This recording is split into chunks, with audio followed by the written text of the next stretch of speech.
E aí pessoal, beleza? Bem-vindos ao canal Aplicação Pessoal. Sejam bem-vindos à nossa aula de número 2. Fique à vontade, se desejar, pegue papel e caneta.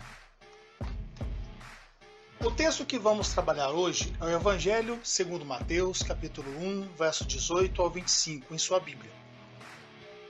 O tema é a importância de ponderar.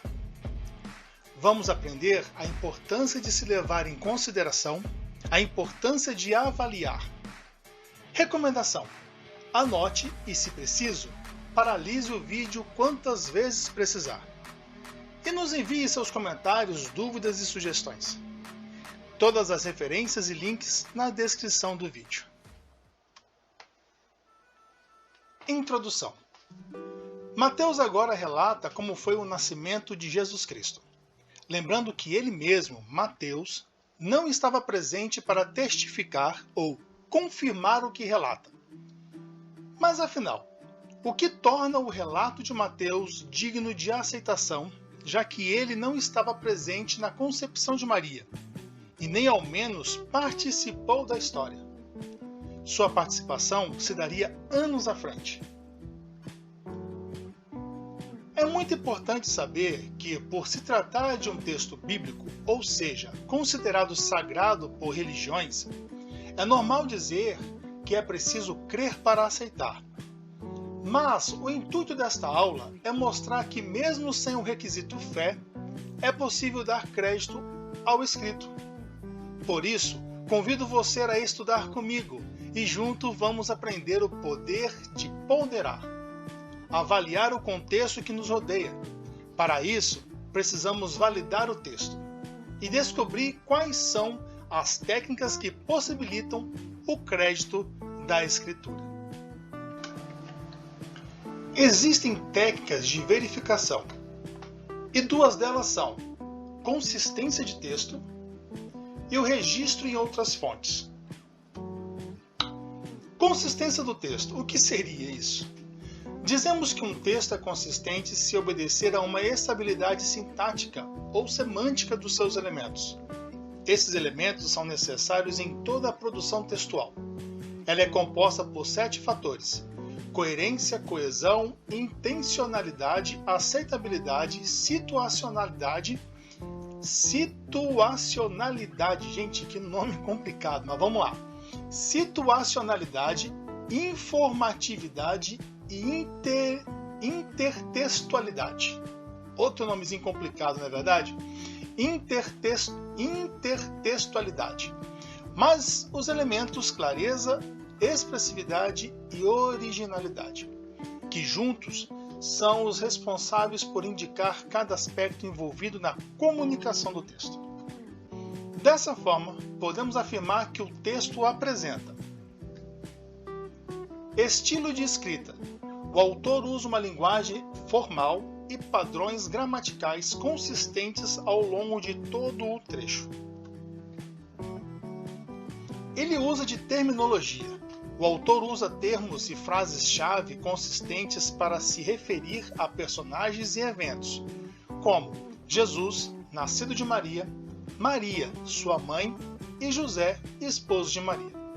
O uso consistente desses termos permite que o leitor siga facilmente a mensagem e compreenda a história. Ele usa também de formatação. O autor usa uma formatação consistente para apresentar informações. Notem no gráfico ao lado o que seria uma formatação. Seria nada mais nada menos do que um arranjo. Ele arruma, toda a história e propõe isso para o leitor de forma organizada. E Mateus também apresenta um tema. O autor mantém um tema central de Jesus e a providência divina. O registro em outras fontes. Isto é, verifique se as informações no texto estão disponíveis em outras fontes. Dos 4 evangelhos canônicos, Mateus, Marcos, Lucas e João, o nascimento de Jesus aparece em 2 deles, Mateus e Lucas. E também no Evangelho Apócrifo de Tiago, livro de Tobias em forma de profecia, no livro Pastor de Hermas, parábola 5, e no Evangelho Árabe da Infância de Jesus, capítulo 1. Não há consentimento entre os estudiosos sobre a autenticidade do texto do nascimento de Jesus por conta do impacto religioso. Todas as opiniões são de alguma forma influenciados pela religião e por isso divergem-se. Poucos são os argumentos históricos até o momento. Mas o que nos importa está escrito, de alguém para alguém, crendo ou não, são informações, dados e, portanto, tem a sua relevância. Olha o gráficozinho embaixo aí que vocês vão notar o que significa relevância. E é sobre essa relevância que iremos estudar. O texto que iremos analisar é o Evangelho de Mateus, capítulo 1, verso 18 ao 25. O verso de número 18. Ora, o nascimento de Jesus Cristo foi assim, estando Maria, sua mãe, desposada com José, sem que tivesse antes coabitado, achou-se grávida pelo Espírito Santo. Olha o nosso lembrete aí no cantinho. Documentos provam. Lembre de nossa primeira aula, hein? Olha só.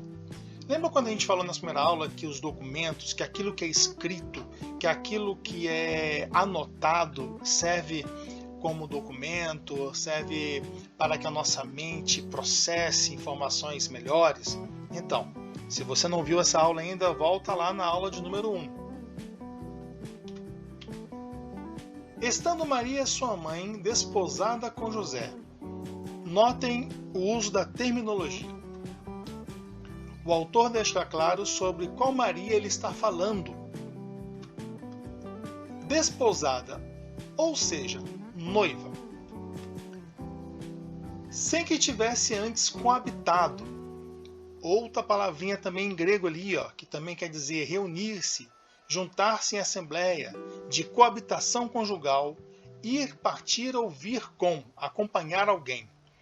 Em outras palavras, em nosso dicionário quer dizer o quê? Coabitar. Morar juntamente com, viver em comum com alguém, conviver de forma pacífica com e coexistir com alguém. Em outras palavras, sem que tivesse antes coabitado, sem que tivesse tido relações sexuais. Essa é a grande palavra aqui, tá bom? Notem um detalhe enfático dado ao texto que precede o achou-se grávida, mesmo sendo ainda virgem, dando toda a responsabilidade do acontecido a quem? Ao Espírito Santo. Achou-se grávida pelo Espírito Santo. Aqui tem mais uma palavrinha em grego, né?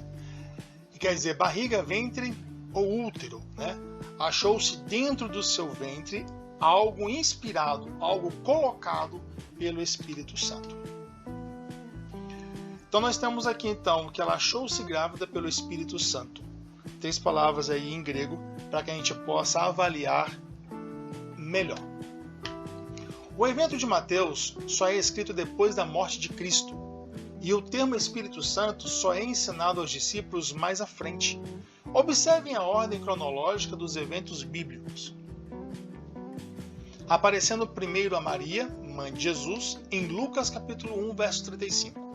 Depois a José, esposo de Maria, em Mateus capítulo 1, verso 20. E a João Batista, primo de Jesus, em Mateus capítulo 3, verso 11.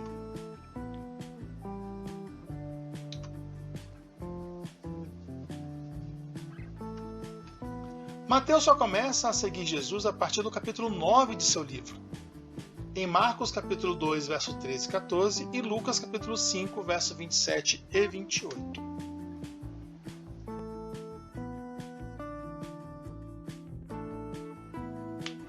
O que Mateus está tentando dizer é que a concepção de Maria, sua gravidez, foi algo sobrenatural, cumprindo a profecia de Isaías capítulo 7, do verso 13 ao 14. Então disse o profeta: ouve agora, ó casa de Davi. Acaso não vos basta fadigardes os homens, mas ainda fadigais também ao meu Deus? Portanto, O Senhor mesmo vos dará um sinal. Eis que a virgem conceberá e dará à luz um filho e lhe chamará Emanuel. Metade homem, de Maria, e metade Deus, Espírito Santo. Difícil entender? Vamos lá. Emanuel quer dizer o quê? Deus conosco. Se é Deus conosco, metade Deus. Essa palavrinha é complicada, não vou tentar dizê-la, mas ela também tem seu significado. Emanuel, Deus conosco, ou conosco está Deus. Nome simbólico e profético do Messias, o Cristo, profetizando que ele iria nascer de uma virgem e seria Deus conosco. E com o complemento de El, Deus, semelhante a Deus, poderoso, Deus, o único Deus verdadeiro, Javé.